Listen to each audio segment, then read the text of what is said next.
Hey everyone. So which is it, Canada? What political narrative are you willing to fall for?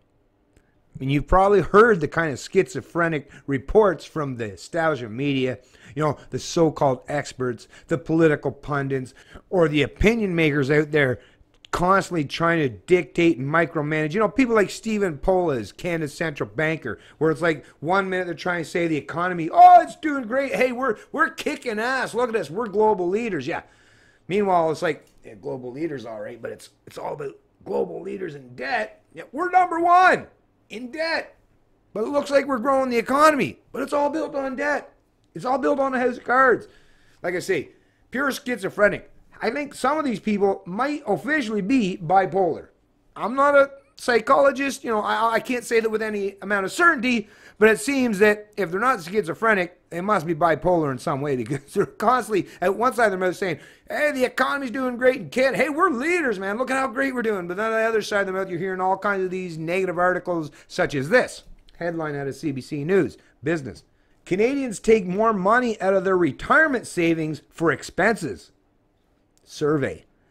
About 40% of respondents said they withdrew money from their RRSPs, Why would you be doing that, all you Canadians? Why are you taking all your money out? Hey, if you're doing so good, if you're so prosperous, if you're so rich, if you've been benefited so much economically and all this time, when some of these other Western countries have been going through some really hard financial times, but Canada, like I say, trying to talk up, oh, we're doing so great. Well, what's the problem here? What the hell? Why are you taking money out of your retirement savings for? What could that possibly be? You should have all kinds of money stockpiled in your savings, right? Or in your bank accounts, or invested in the market somewhere where you could just withdraw that. Why would you choose to go to your RRSPs?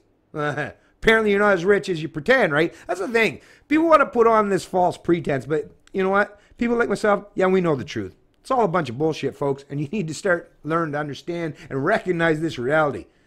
This whole pretense that Canadian economy is doing great, well, yeah, if you're a government dipshit, that can get your income, your paycheck relies on that forced income or wealth redistribution model, you're fine, right? Because you can just keep stealing, and because of fiat currencies and long-term bonds and kicking the can down the road, sure, you'll be fine, because like I say, your government masters, your government overlords, well, they'll just keep printing money to keep your paycheck going. And even though it's going to keep devaluing the purchasing power of the currency you use, that's okay, because they'll adjust it for inflation rates, right? So if you work for the government, all your raises are pegged to inflation. So don't worry, even if they devalue the currency, they'll make up and compensate for that difference. But of course, you know who's going to pay for that ultimately. Well, right now, it's the tax serfs, tax slaves in Canada. But even all the tax serfs and tax slaves in Canada can't pay for all this stuff. So reality now is they're actually enslaving future generations, or the unborn. People that they're not even a thought in their mother's eye yet. They're not even a twinkle in their mother's eye yet. And they're already going to be economically enslaved before they've even taken their first breath. This is how immoral these fucking dipshits, these central planning hacks are. And they're willing to keep putting forth all these schizophrenic reports. They're constantly trying to confuse and confound the people, so they really don't know. It's like, are we up? Are we down? Should I be happy? Should I be sad? No wonder there's so many people that are on fucking medication of some sort, or have to drink themselves into oblivion, or smoke weed all day, every day, right? No wonder fucking people are so mentally disturbed and have to seek out a myriad of ways to dull their senses. Because to live in the world we live today, like myself, someone that understands things objectively, it's hard on the psychology, it's hard on the mind. Luckily, there are those of us that have the strength to carry that heavy burden, but it's not easy. So I understand why a lot of people just don't even want to try to face that reality, or to challenge their political masters or their opinion makers. I understand why a lot of people just put their nose to the grindstone and just go along, get along. Because, well, that's the easy way out, isn't it? But that easy way out is just going to force. You can take the easy way out, but someone somewhere down the line is going to have to do the hard work, the heavy lifting. You're saying, oh, I don't want to do it. I don't want to rock the boat. Hey, I'm living way too comfortable at this point. So I'll let people in the future, or my kids or my grandkids, I'll let them worry about that. Well, You better hope you die before they actually have to come to the point where they have to actually deal with that, because they're not going to appreciate you very much by forcing and thrusting all or imposing all the hardships on them. And they weren't even the ones that got to benefit from all of this imposed debt or assumed debt or accumulated debt. Canadians are withdrawing more money from their retirement savings to pay for short-term expenses despite the tax consequences, according to a new bank survey. About 40% of the 1,500 people polled online in December by the Bank of Montreal said they have made a withdrawal from their RSP. The average amount withdrawn from retirement plans in 2017 was $20,952, so almost $21,000 in 1 year. Wow.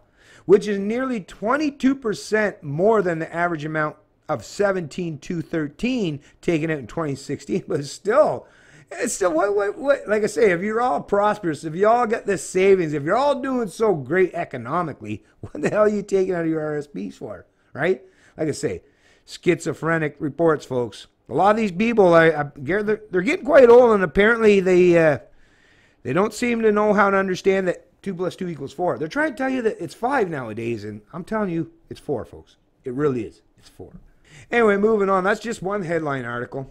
And this next one is every bit as disturbing and has every bit the kind of revelation that people like myself have been trying to talk about and trying to inform you people. A lot of you don't want to listen, but like I say, you're going to pay the piper at some point.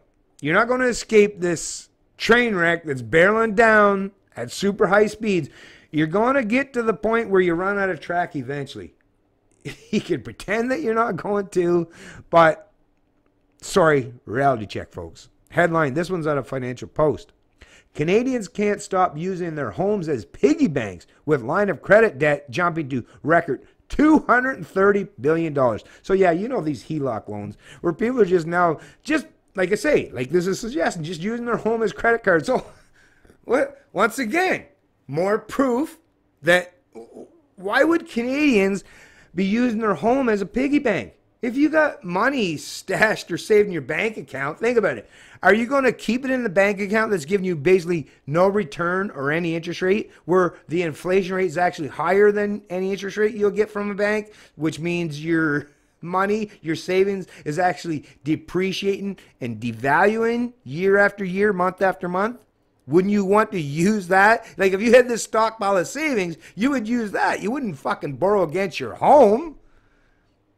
But this tells you once again, Canadians don't have any stockpile of savings. Like I said, it's a bunch of people that are pulling anything that's left. Hey, is there anything left that I can fucking mortgage or sell to the central planners or the banksters or the government or the crony corporations? Is there anything left where I can just offer it up to the altar of the central planning elitists, where just let me continue on. Let me keep the drug in my arm just a little bit longer. Please, I'm enjoying this high just too much. Please, don't make me have to withdraw the drug. Don't make me have to go through withdrawal. Don't make me have to face reality head on. Please, anything but. Wow, Canada. The day of reckoning, it's a coming. And your kids and your grandkids, for you older people, especially the boomers, holy fuck. Man, do you ever got a day of reckoning coming. So in some small aspect, in some small way, I kind of understand. It's like, let's just soak it all up now. Let's just get our last bit, let's enjoy this last free ride while we have it. Let's just go for broke, folks.